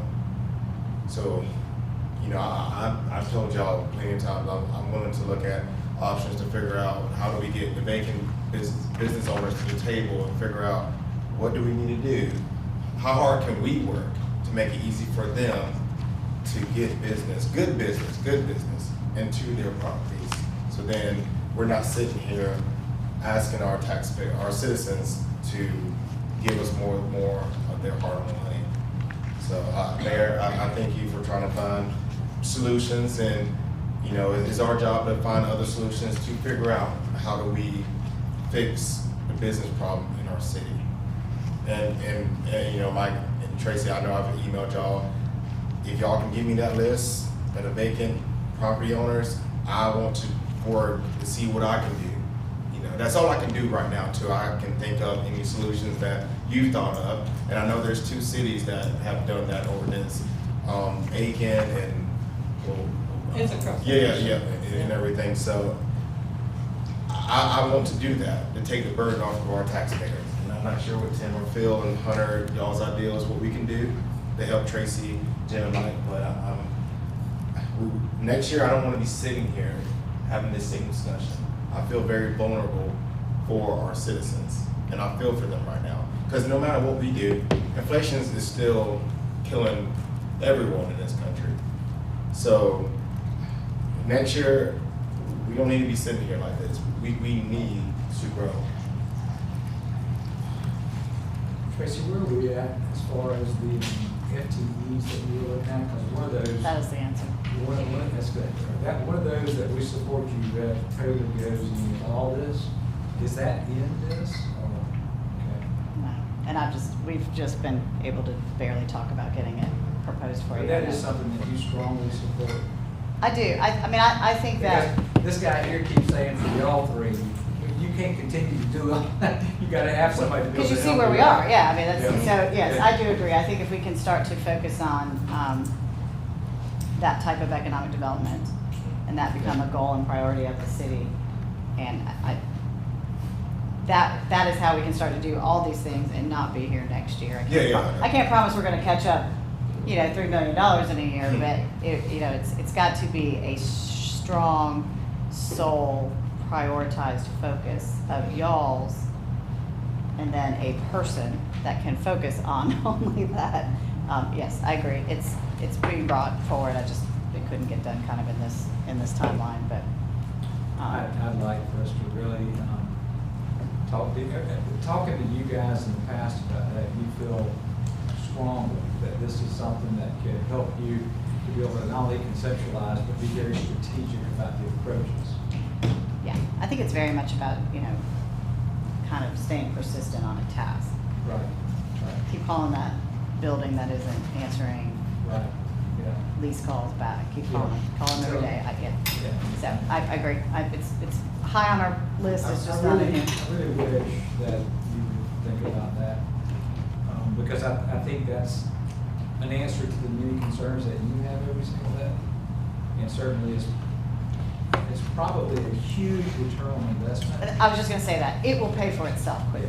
I agree. So that's why I feel like it can be a one-time investment of yours and should pay for itself. 1.5. It'll pay for itself eventually if it's bringing in these businesses. I mean, I'd love it. Yeah. I don't want this council mad at you a year from now because to Byron's point, you guys did sit down with all of these building owners. You sat down with them and we had our version of speed dating because we have people call all the time who want to be in our city. Yeah. And there was not a receptive idea. And in 2 years, how many of those buildings have done anything? How many have done anything? I don't think getting another one of y'all is going to change that. If they wanted to do something, they would have done something. I mean, I'll be thrilled if I'm wrong a year from now, but what I don't want is this council to be mad at you a year from now because that hasn't paid for itself and we don't have those revenues coming in and getting us out of this hole. I think there's a variety of things that could be working on. That was one example of it. There's a- You're right. I don't want to promise 1 year, but. Yeah, I mean, 1 year is pretty ambitious, but there's a disconnect. I'll be pleasantly surprised. But show me 2. It's been 2 years since we brought this forward, and we haven't had any of those other businesses become viable. We got to close this disconnect. There's a perception, whether accurate or not, that, and I hear it, and I hear it a lot, one-on-one, that we're not coming to Cayce. You guys are just difficult. It's hard to do business there, and there's a variety of justifications that these people have. And whatever that disconnect is, we have to identify it, and we have to give these people over here the resources to combat it. Who And says it? developers, business owners, commercial realtors, they look me right in the eye and say, we're not coming to Cayce. Because I have just as many who say exactly the opposite. I know they've said it to your face too. I understand that, but, again, I may be wrong about the perception, but we're not generating new businesses. Now, I'm not gonna blame it all on this ordinance that we didn't pass. I understand your argument, I appreciate it, but, if I'm wrong, but there is a disconnect there. Well, I think we need specifics. If that's being said, then we. I'll be glad to give specifics, just. I'll give- Right, not an open session. Yeah. Yeah. No, I'm with you. But yeah, I mean, that's, Tracy's open to that. So if you sit Absolutely, down and say, absolutely. I mean, Tracy, I so-and-so thought, well, didn't feel this, then she can either tell you that's exactly what happened, or that's not exactly what happened. But, I mean, am I wrong? You guys, I mean, even Betsy, y'all get kudos all the time for how easy we are to work with. Am I wrong on that? I don't think what I'm Listen, hearing but is we're so not gonna much, hear from them. so much staff, I think it's our policies. We got to improve, this council, we got to improve the policies to give these guys the tools to make things happen. Do you- I think that's part of it. What- It's not them. They're Okay, just doing- good, good, good. All They're right, doing so what we that's- asked them to do. Right, absolutely, but It's us. like what kind of policy? Setback rules, zoning rules, anything, we got to be, Tim, I don't want to steal your phrase, we need to jump through hoops, so our customers and clients and potential businesses don't have to. They just feel like they stonewall, and we nitpick them. Again, I can give you specific examples, but, again, that's us, not these guys. We want to move this forward, we got to flip that script right there. You're right, 100% right, but, if I'm wrong, I'm wrong, but that's what I'm hearing. All right, we need to give guidance. What- Tracy, what, I guess maybe, asking you some questions would be, help me to, because I was trying to narrow down amount of money. But, with what you've got right now, as far as balancing the general fund, there is zero capital or there are capital? Zero capital. So, can we get to the point of trying to say, it does not include, I'm gonna just throw something out here. It does not include the elimination of the bottom two pay grades. I think by talking to you and Jim and Mike over the last couple of months, this is something you really want to do. This is something that you think is gonna better our city by eliminating those. And have you thought about, these are the things that you guys really ought not to not consider, but these are the things, and give us some type order in which it financially falls? Or is that a lot of work for you to have to do that really doesn't help? No, it's not a lot of work, and of course, we all have those opinions and desires. I mean, I think you have all been a council that always takes care of staff, and that's gonna be a priority. So, the things for me, that's absolutely, we're gonna figure out a way to do it, that's down here in the know, is cost of living. We'd never not, unless there's just, we're going to take care of staff. We want to take care of staff. That's just absolutely, without a doubt. The elimination of the bottom two pay grades, that's an absolute as far as I'm concerned. I think we have to do that. A pretty minor amount. Right. In the great scheme And of then things. that moves that on up, so where does that gauge go to then? And then I guess I never want for an employee to have to absorb an ever-increasing benefit. We like to provide these benefits. And then if it's causing their paycheck to go down, then I never want that to happen if it doesn't have to. So if the health insurance wasn't in there, what would it take for it to go in there? But it seems like. But it isn't in there. It is in there. So that would be, to me, and I think that's what you're looking for. Tim, what is it that you feel like is absolutely a non-negotiable? Sure. And I think that it's an unfortunate point for you to have to be in, but it's really how we wanted to present it. If knowing the COLA is important to you, tell us, we want that, go figure out how to do it. COLA is important. I agree. And you realize, but you need to know, at this point, that means that we have to raise something. COLA is important. Okay. You asked me that question first. But that's what's helpful to us. We can come back and. And the bottom two grades. Yeah. I don't think that the citizens of Cayce understand that those bottom two grades are really almost putting, and you can't have a family here. It's That's nothing to work off of. Right. So I don't believe that's what our citizens ask for us to have qualified employees. And I think that's just such a model for us to put Absolutely. out there. Without a doubt. Something you can be so proud about. So those two things, Yep. Wherever that needle starts moving to, but it's, to me, and I may be different than the rest, I'm looking, where's that needle go to where I say, okay, this is where we need to start But I wanna know what's important. I mean, is a fire truck important this year, or is that something that's, look at the chief, he's like, oh, yeah. Or is X amount of vehicles, I or can is feel that? it staring. We're talking about diverse. Yeah, So, I mean, I'm just trying to figure out, how far are we pushing this needle? so we can push the needle really far. No, and no, fund- no, and- I don't wanna do that. And fund a lot, or we can do the sorts of things that you just described, and we can come back, you know, for first reading and say, we heard that these things were most important to everybody, and it's gonna take this to fund that. And that's why we kind of showed you the revenue stream you can potentially have versus what the costs are. Now, we're good at going back and we can look at those capital items and we can look at, you know, salaries are important and we can look at how some of that gets tiered, what can wait a year, what cannot, what can be lease purchase, what can, you know, so if I know that you have a palette for making some of these things work, we can do that. My priority,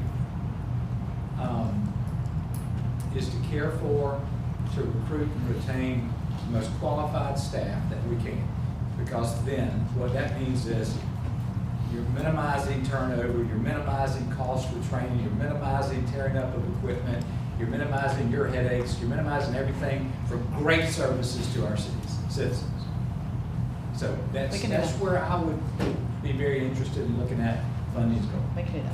We've just been able to do that in the past without talking about increases. Yeah. And that is to include, from my perspective, the position that we were talking about a moment ago, because again, I think, you know, and I'm not one just to add positions. I'm not. Me But you have told me exactly, specifically, you even met with citizens about how it can be beneficial. I'm sold on that. Yeah. I think it's a great use of manpower. Okay, we can do that. What are our options outside of increasing the mill by the max amount to cover just those two things? To cover anything else in the general? Just to go through capital. There's some stuff, like we can put a 3-year plan, 5-year plan, if it go 5 year, or we can look at a lease purchase for the fire truck next year, or some of the cars, maybe we may not have to go 9 cars, may only need to go 4. Or, Capital we can restrict by looking at doing it over 1 to 3 years, doing lease purchases, and dipping into the capital reserves a little bit, Right. unassigned. Kelly, Right, plug your ears. right. You're okay with that, yeah? A little bit? Recurring costs, I think, is what you really need to focus on, how you're going to maybe increase revenue for that. And so hearing that. Things like the departmental salary increases, I think we're gonna have to dive down into that. That's a big ticket item up there that just doing the Right. mills is not going to Yep. do. Right. But we are at this point usually at some point every budget year, and then we're going back and we're saying, okay, what can we tier, what can we stagger, what can we wait on? But we've never had to stop and say, we don't even have enough to barely do any of that. So that's helpful. We can, I don't know that I want to propose to you that you can, that you're gonna have to do the full mill and double your sanitation and then go up 40% on utilities. I mean, that's your worst case scenario. That's all you can do. But yeah, so we'll have to find the middle road. So it's helping me to know what's the priority for you, and we'll find that middle road with that priority. That's helpful. That's good. Okay. So that's kind of where I stand. Okay. And then I guess we'll talk about the utility in a moment, but you're asking the specific questions, that's what I would. that's good guidance. We can work with that. We fixed it all, figured it all out. Motion approved. We got it. We're balanced. No, we did get some good guidance. I think you would agree. Yeah. So let us. We'll have something then for first reading. I feel optimistic we can do something. But if there was a hard position any other way, then we'd have to. I don't know how much more creative we can get. Too bad it's not like the Senate where they get like a new budget estimate right before they get to go in and it's always got more money in it. Get a new That is projection. always nice. How does that happen, They Kelly? find money somewhere. Hey, look, we found $1 billion. Kelly? Yeah, Kelly. And we know. I mean, maybe something does happen in the next 2 weeks, and we're like, wow, that's a revenue we hadn't thought about, or. But no, probably unlikely. Well, historically, since I've been here, we've had a couple of little moments of infusion of capital. Just outfit oversaid, all that's Yeah. not there this time. Yeah. No, and that's Been there what. since COVID. And that's what we need to try and rebuild with all the things we just talked about today. And again, you'll have a good real high, and then you'll come, you know this, you'll start to have a great high, and then you'll flat line, and you're just trying to never go down. And I think I could take the same approach with utilities, that those are your priorities. I mean, at this point, I want to help you market that and communicate that to the public and discuss those things publicly so they are well understood, and the why, whatever helps you do that is what we need to do, as well as balance the budget. So. Thank you.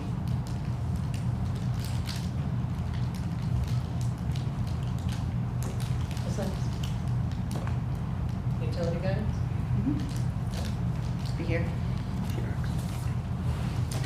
Yeah, I mean, so similar, I mean, again, it's just the same concept. I mean, we've got to think about the things that going up, our proposed amount does and does not cover.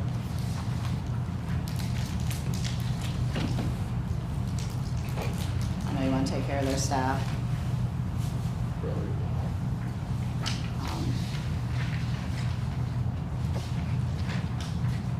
In capital, we haven't looked at, I didn't have readily available to me what if that could be potentially leased, but it could look similar, and then we could try to propose reserve accounts for some of that capital that can't wait.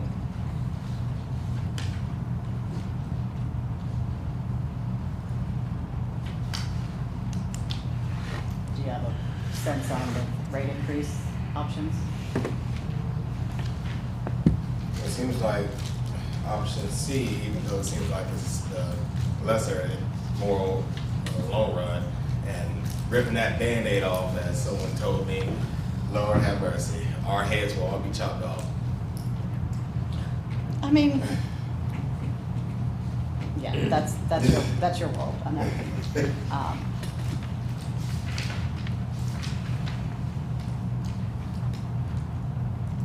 I mean, over the course of 3 years, the difference is, I don't know what's interesting to me, but we're talking about an You don't know eight. the difference between $8? Oh, no, I mean, I was at the 40% and $4 one year or $4 next year. Right, but it's $8 difference. Well, right, the difference between option A and B in year Oh, one is that's $8. different, that's different. Oh.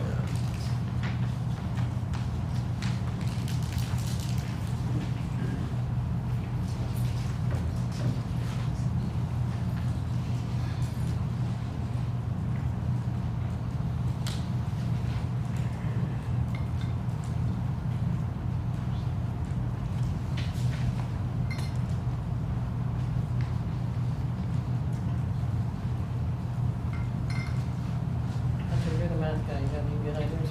He's running. Two more minutes. But the- Hey, I don't look, need you can to- have 2 minutes if you can solve this. We'll leave the room. Looking forward to your motion. I'll give you 12. Go to option A again for me, just, the average, or the average is, Tim James Homestead, I mean, Can you describe that, Betsy? what's an average? What's an average user? According to how Ralph Tellis and RIA, who does a lot of the rate gathering of information too, they consider 5,000 gallons a month average. So if you use less than that, it's going to be a lesser impact. If you use more than that, of course, it can be a larger impact. Is that an average home? Yes, it should be. Oh, well, then you won't be paying this much. In some cases, it's probably a little higher than Looking at this, I'm a lot of the like, areas. Probably. Yeah. You're gonna be way So, low. and This, Yeah, yeah, yeah. this number here, Betsy, the 3067 is per bill? Yes. No, that Or is is it per per month. month? I'm sorry, that's Per what I meant. month. Okay, so then it's 60. Yes, it would be double that. I did mean to say per month, yes. Wait, what's 60? Well, We have You get- bi-monthly. Because you get bi-monthly. Right, so $30 a month. Yes. 60 a bill is what I'm talking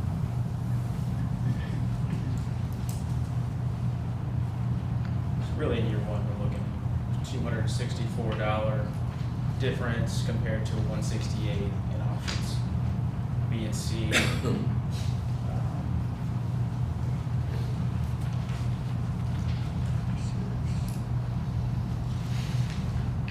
Cost savings really only about $40 over 3 years.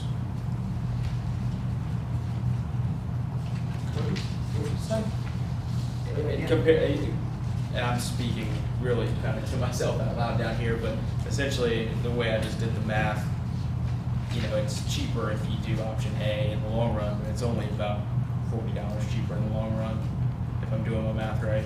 That sounds right. Yeah, I mean, you saw those percentages are pretty minor, but still. Right, I just want to know what the difference was there, how significant is it? It's $3 times 12, 36, $40, yes, between A and B, or C. And C. That's, you said it was 5,000 gallons? Yes, that's right. What's that, is that average in Cayce or just? That is industry average, industry Industry, okay. standard average, yes.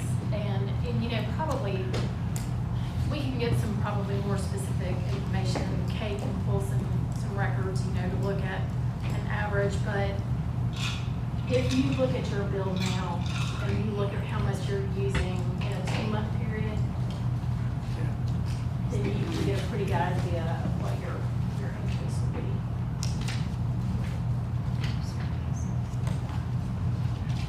There's no way to do a breakdown of each, you know, neighborhood of what their average is for our system is there, just curious.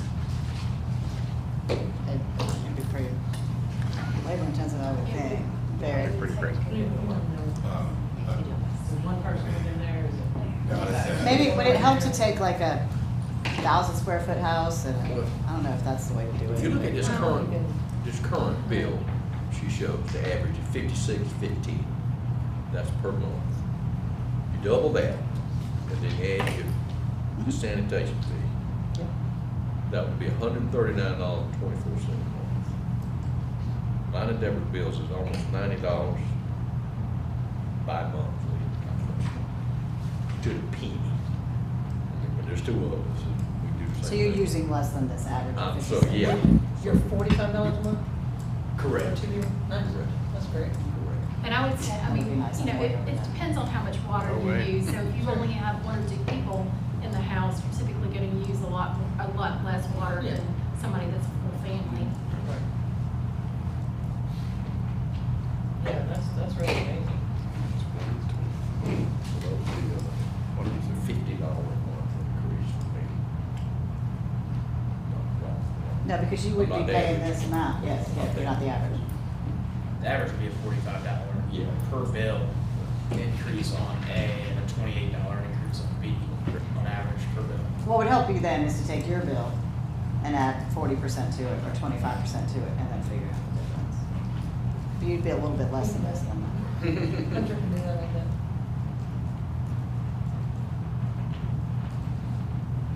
What do you say, 40% or 25%? Yes, the difference between those two. I would increase $36 a month, and $23. 40%, which is a little lower. Either way, it's a tough decision, and you got a well and you use sprinklers, go ahead and get one.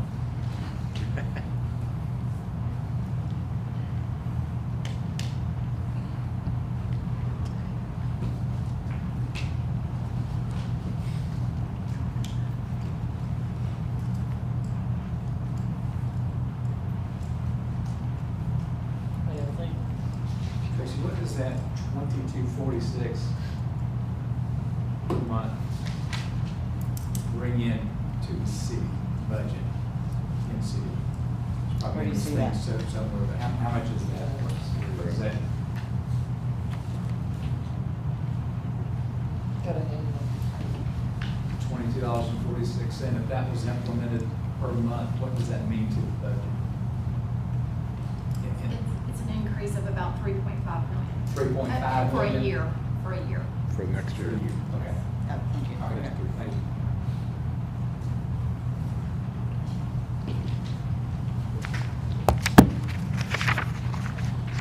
And if Get we're the cost looking- of living and the capital and all that, right? On remount. Yes, 40% would get you all the capital in place. if we were to increase, 2246, that's in city, what does that calculation mean for out of city? Pretty much double. Double, Yes. double it outside the city. Okay, so whatever rate we go at, we can double that for ourselves. Okay. That's big. Yep. But that's still probably lower than some of the other private entities that are in other parts of Lexington County. That'd be interesting to look at. We showed those comparisons. Well, no. Resend them. No, comparisons to other. Yeah, that was- Service providers. That was in the Raftellus presentation, I think. I'm And sure that it is 25%. less, I mean, out of city, they're not even in the city, they're getting that for, I'm sure this, I'm sure we are less than anybody else would be getting out of city. A 25% increase generates, looking at Raftellis's table, that's where all this is coming from, about 1.7-ish million. So there's a significant difference. Well, do y'all have a suggestion of what you want staff to put together for first reading of the budget? How much of your, savings are you willing to use, Tracy? Not a lot. Figured I'd ask the question. Yeah, but this is a similar story too to general fund that, you know, if we're increasing businesses, hopefully we're bringing in more tap fees and more users. But we'll have to do what we have to buy. And we need almost everything that's in that capital list. Because if we don't, we can't continue to defer some of this maintenance. And the total capital finance is what? How much is in capital? For the proposed for utilities was 2, I think. 2.2. And again, I didn't look at, we haven't broken out what might be lease purchase there, so we can spread that out too. And I Around 2. would suggest that, yeah. Around 2, okay. Yeah, I would agree too. And Betsy has for the first time too, an actual really good long-range capital improvement plan, so we can do these improvements over time. If you have a major thing that you have to do, then you start to bond it, but to be in a position to be spending about this much every year on maintaining the system, it's probably a pretty normal place you want to be at. So.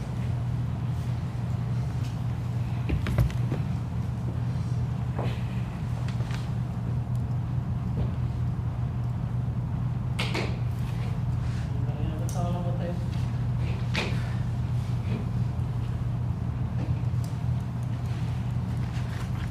Want to share for guidance for staff to bring back to us for first reading? Personally, I like option B, if we're talking about just these 3 options right here. I agree, Tracy. Option B for Byron.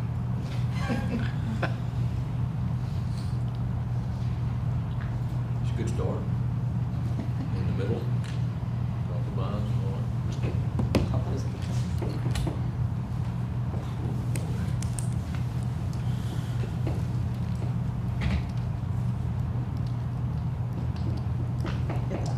The difference in B and C on that year 2 is really just about $42 on average in total. I think with a thought of not the full amount to begin with, B makes the most sense. And so it's a little more palatable than the other. Because if you do C, then you're drawing it out and it actually costs them more. So it's kind of why they designed it that way, to look at those ways.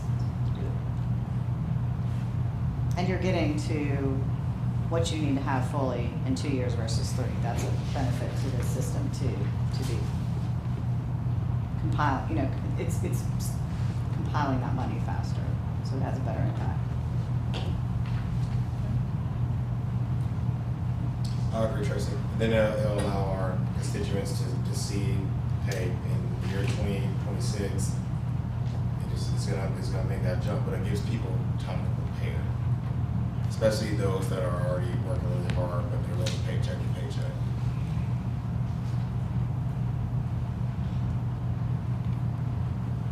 So I know your Dominion's energy prices are about to go up again, so, oh boy.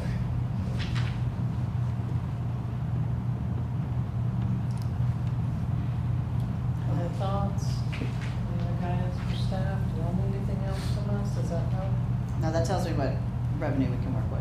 So I can make good recommendations with that. Thank you. Awesome. Thank y'all. Thank y'all for working hard. Work, no, it's not work.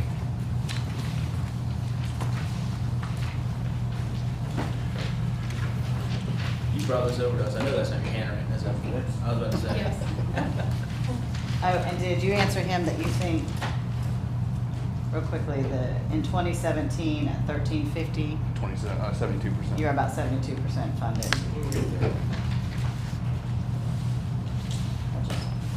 Let's just drop 20% and, Maybe they can pull all those numbers out quickly. no, there's a lot of smart people here, so. Awesome. That's all I have for Yeah. work session. Again, I'm gonna leave you with some of the annual leave research to digest. We gave you, I know Jim has worked with all of you on this and given you a lot of examples before. We comprised that in one place, and try to do what you asked us to do. I mean, nobody really monetizes their leave, but we've given you some more examples and some other things that we learned that maybe will help you with that. Thank you all. All right, I think we're ready to adjourn. Motion to adjourn. Second. Call the question? Mayor Pro Tem James? Yes. Councilmember Thomas? Yes. Councilmember Socks? Yes. Councilmember Carter? Yes. Mayor? Yes. Hey, you just voted on the budget, sir. Thanks, y'all.